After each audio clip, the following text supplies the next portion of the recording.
नवरात्रि अर्थात 9 रातें, जिसमें माँ दुर्गा के 9 अलग अलग स्वरूपों की हम आराधना करते हैं।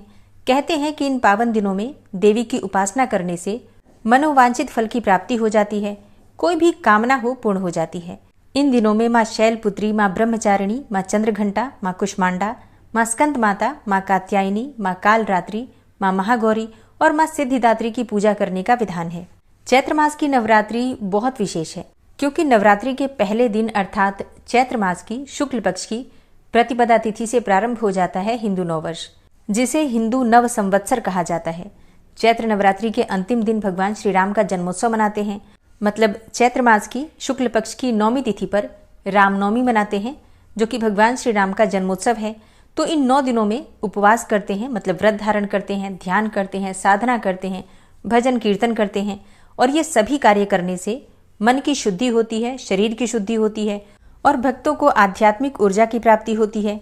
और नए साल का प्रारंभ है, हिंदू नववर्ष का प्रारंभ है, तो प्रारंभ में ही नवरात्रि में माँ दुर्गा की शक्ति की आराधना हम करते हैं, जिससे कि पूरे वर्ष एक ऊर्जा हमें प्राप्त होती रहे और पूरे वर्ष में खुशियां भरी रहे हमारे घरों में। तो बहुत महत्वपूर्ण मानी जाती है चैत्र मास की नवरात्रि। इस बार चैत्र मास की नवरात्रि कब से प्रारंभ होगी, कब समाप्त होगी, व्रत इस बार कितने दिनों के हैं, मतलब 8 दिन या 9 दिन की, कितने दिन की नवरात्रि है, माता की सवारी क्या है, चैत्र नवरात्रि की अष्टमी और महानवमी कब है, नवरात्रि के पहले दिन कलश की स्थापना की जाती है, तो कलश की स्थापना करने का शुभ मुहूर्त क्या है, चैत्र नवरात्रि कब से प्रारंभ हो रही है और कब समाप्त हो रही है, और नवरात्रि व्रत अगर आप धारण करते हैं, मतलब पूरी नवरात्रि का अगर आप व्रत कर रहे हैं, तो व्रत का पारण आपको कब करना है, किस दिन किस तिथि पर करना है, संपूर्ण जानकारी आपको आज की वीडियो में शेयर करने वाली हूँ। तो बहुत महत्वपूर्ण है आज की वीडियो, पूरा जरूर देख लीजिए। अच्छी लगे वीडियो तो लाइक भी जरूर कर दीजिए, क्योंकि आपके लाइक्स, आपके कमेंट्स मेरे लिए बहुत महत्वपूर्ण होते हैं। ये एकमात्र जरिया है जिनसे मुझे पता चलता है कि आपको ये वीडियो अच्छी लगती हैं और आपके लिए ये वीडियो उपयोगी है। तो अगर वीडियो अच्छी लगे तो लाइक तो जरूर ही कर दिया कीजिए। तो सबसे पहले जानते हैं कि चैत्र मास की प्रतिपदा तिथि, चैत्र मास के शुक्ल पक्ष की प्रतिपदा तिथि कब है और नवरात्रि का प्रारंभ कब होगा। तो देखिए, पंचांग के अनुसार चैत्र मास के शुक्ल पक्ष की प्रतिपदा तिथि प्रारंभ होगी 29 मार्च को शाम को 4:27 पर और प्रतिपदा तिथि का समापन होगा 30 मार्च को दोपहर में 12:49 पर। तो सूर्योदय कालीन तिथि में नवरात्रि प्रारंभ होती है और सूर्योदय कालीन तिथि हमें प्राप्त हो रही है 30 मार्च 2025 को। तो चैत्र नवरात्रि का प्रारंभ होगा 30 मार्च को। 30 मार्च 2025 को नवरात्रि का पहला दिन है। इस दिन माता शैलपुत्री की पूजा करेंगे, घट की स्थापना करेंगे और माँ भगवती जगदम्बा का आवाहन करके विधि विधान से पूजा इसी दिन से प्रारंभ हो रही है। तो 30 मार्च 2025 रविवार के दिन नवरात्रि का पहला दिन माँ शैलपुत्री की पूजा होगी। नवरात्रि का दूसरा दिन 31 मार्च 2025 को है, माँ ब्रह्मचारिणी की पूजा करेंगे और नवरात्रि का तीसरा दिन है 1 अप्रैल को माँ चंद्रघंटा की पूजा करेंगे। नवरात्रि का चौथा दिन 2 अप्रैल 2025 माँ कुष्मांडा की पूजा करेंगे, जो माँ भगवती जगदम्बा का चौथा स्वरूप मानी जाती हैं। नवरात्रि के 5वें दिन 3 अप्रैल को माँ दुर्गा के 5वें स्वरूप माँ स्कंद माता की पूजा करेंगे और नवरात्रि के 6ठे दिन 4 अप्रैल 2025 को माँ दुर्गा के 6ठे स्वरूप माँ कात्यायनी की पूजा करेंगे। नवरात्रि का 7वां दिन है 5 अप्रैल 2025 को। इस दिन माता कालरात्रि की पूजा के साथ ही माँ महागौरी की पूजा भी करेंगे, क्योंकि 5 अप्रैल 2025 को चैत्र नवरात्रि की महाअष्टमी है। इस दिन माता महागौरी की पूजा के साथ ही कन्या पूजन, हवन इत्यादि करेंगे वो भक्त जिनके यहाँ अष्टमी के दिन पूजा होती है। ठीक है, अगर आपके यहाँ अष्टमी पूजी जाती है तो आप 5 अप्रैल को अष्टमी का पूजन करेंगे। अच्छा, नवरात्रि का 9वां दिन होगा 6 अप्रैल को। 6 अप्रैल को 9वीं तिथि है। इस दिन माता सिद्धिदात्री की पूजा करेंगे और इसी दिन भगवान श्री राम का जन्मोत्सव मनाया जाएगा। तो चैत्र नवरात्रि का प्रारंभ होगा 30 मार्च 2025 को रविवार के दिन और नवरात्रि का समापन हो रहा है 6 अप्रैल 2025 को। इस बार की नवरात्रि पूरे 8 दिनों की है, 9 दिनों की नहीं है, क्योंकि बीच में एक दिन की तिथि 6 है, जिसकी वजह से नवरात्रि में पूरे 9 दिन हमें प्राप्त नहीं होंगे। ठीक है, अब बात करें कि अगर आप 9 दिनों का व्रत करते हैं, नवरात्रि में व्रत धारण करते हैं, तो आपको व्रत का पारण कब करना है। देखिए, नवरात्रि का जो व्रत होता है बहुत से लोग अपने परिवार की परंपरा के अनुसार करते हैं। जैसे कि नवरात्रि के व्रत लगभग सभी करते हैं। बहुत से लोग हैं जो कि अष्टमी पर कन्या पूजन करते हैं, हवन करते हैं और कन्या पूजन करने के बाद वो अपना व्रत खोल लेते हैं, अष्टमी के दिन ही व्रत खोल लेते हैं। तो उनके परिवार में इस प्रकार की परंपरा है और वो उसी नियम का पालन कर रहे हैं। कई भक्त ऐसे हैं जो कि 9वीं तक व्रत करते हैं और 9वीं तिथि के दिन कन्या पूजन करते हैं, हवन करते हैं और भगवान श्री राम की पूजा करते हैं, उसके बाद अपना व्रत खोल लेते हैं। और कई भक्त हैं जो कि दशमी पर अपना व्रत खोलते हैं। तो ठीक है, तो मतलब कई स्थान ऐसे हैं जहां पर कि पूरे नौमी के व्रत किए जाते हैं और फिर दशमी में अपने व्रत का पारण किया जाता है।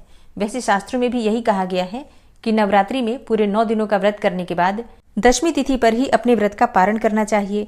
तो दशमी तिथि 7 अप्रैल को है। अगर आप चाहें तो 7 अप्रैल को अपना व्रत खोल सकते हैं, अगर आप दशमी में अपना व्रत खोलते हैं तो। नहीं तो आप नौमी तिथि पर भगवान श्री राम की पूजा करने के बाद, कलश का विसर्जन करने के बाद आप अपना व्रत खोल सकते हैं, कोई दिक्कत नहीं है। इसके अलावा अपने परिवार की परंपरा का ध्यान रखते हुए अष्टमी, नौमी या फिर दशमी जिस दिन भी व्रत का पारण किया जाता है उसके अनुसार भी आप अपने व्रत का पारण कर सकते हैं। ठीक है, लेकिन इतना ध्यान जरूर रखना है, माता सिद्धिदात्री की पूजा करने के बाद ही हम कलश का विसर्जन करते हैं और चौकी हटाते हैं। तो आप चाहे व्रत अष्टमी को भी खोल लें अगर आपके यहाँ ऐसा होता है तो, लेकिन चौकी नहीं हटाना है, कलश का विसर्जन नहीं करना है जब तक कि माता सिद्धिदात्री की पूजा पूर्ण नहीं हो जाती। ठीक है, इसका ध्यान रखिएगा। चलिए अब जानते हैं कि नवरात्रि में, चैत्र नवरात्रि में कलश की स्थापना करने का शुभ मुहूर्त क्या है। देखिए, नवरात्रि के पहले दिन हम कलश की स्थापना करते हैं, तो कलश स्थापना करने का जो शुभ मुहूर्त है 30 मार्च 2025 को रविवार के दिन सुबह 6:13 से सुबह 6:22 तक। इस समय में अगर आप कलश की स्थापना करते हैं ये बहुत ही शुभ मुहूर्त है। सुबह सुबह कलश की स्थापना अगर आप कर लेते हैं तो ये श्रेष्ठ रहेगा। मान लीजिए किसी कारणवश अगर आप इस समय में कलश की स्थापना नहीं कर पाते हैं तो ऐसे में दूसरा कलश स्थापना का जो शुभ मुहूर्त आपको प्राप्त होगा वो अभिजीत मुहूर्त है। और अभिजीत मुहूर्त में दोपहर 12:01 से दोपहर 12:50 तक कलश की स्थापना आप कर सकते हैं और मां भगवती जगदम्बा का आवाहन करके विधि विधान से उनकी पूजा प्रारंभ कर सकते हैं। तो 2 शुभ मुहूर्त आपको प्राप्त हो रहे हैं कलश की स्थापना करने का। ये बहुत ही शुभ मुहूर्त है। कोशिश कीजिए शुभ मुहूर्त में कलश की स्थापना करें, क्योंकि शुभ मुहूर्त का चैत्र मास की नवरात्रि हो या कोई भी नवरात्रि हो बहुत महत्व होता है। नवरात्रि के पहले दिन सर्वार्थ सिद्धि योग है। सर्वार्थ सिद्धि योग शाम को 30 मार्च की शाम को 4:35 से प्रारंभ होगा और 31 मार्च को सुबह 6:23 पर समाप्त हो रहा है। तो ये बहुत ही शुभ योग है। सर्वार्थ सिद्धि योग आप सभी जानते हैं, इस समय में पूजा पाठ, मंत्र जप इत्यादि का फल बहुत अधिक प्राप्त होता है। तो नवरात्रि की पहली रात्रि और सर्वार्थ सिद्धि योग ये अत्यंत ही श्रेष्ठ और शुभ मुहूर्त है।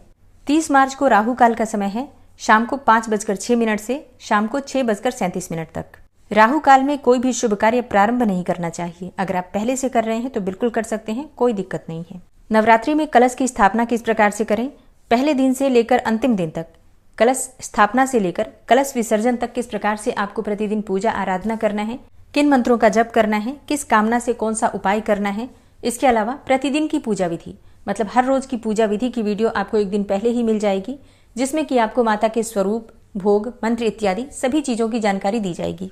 और नवरात्रि में प्रतिदिन की कथा, जैसे कि दुर्गा सप्तशती की कथा या फिर माता के अलग अलग स्वरूपों की कथा, ये सभी वीडियोज आपको बिल्कुल सही समय पर प्राप्त होंगी।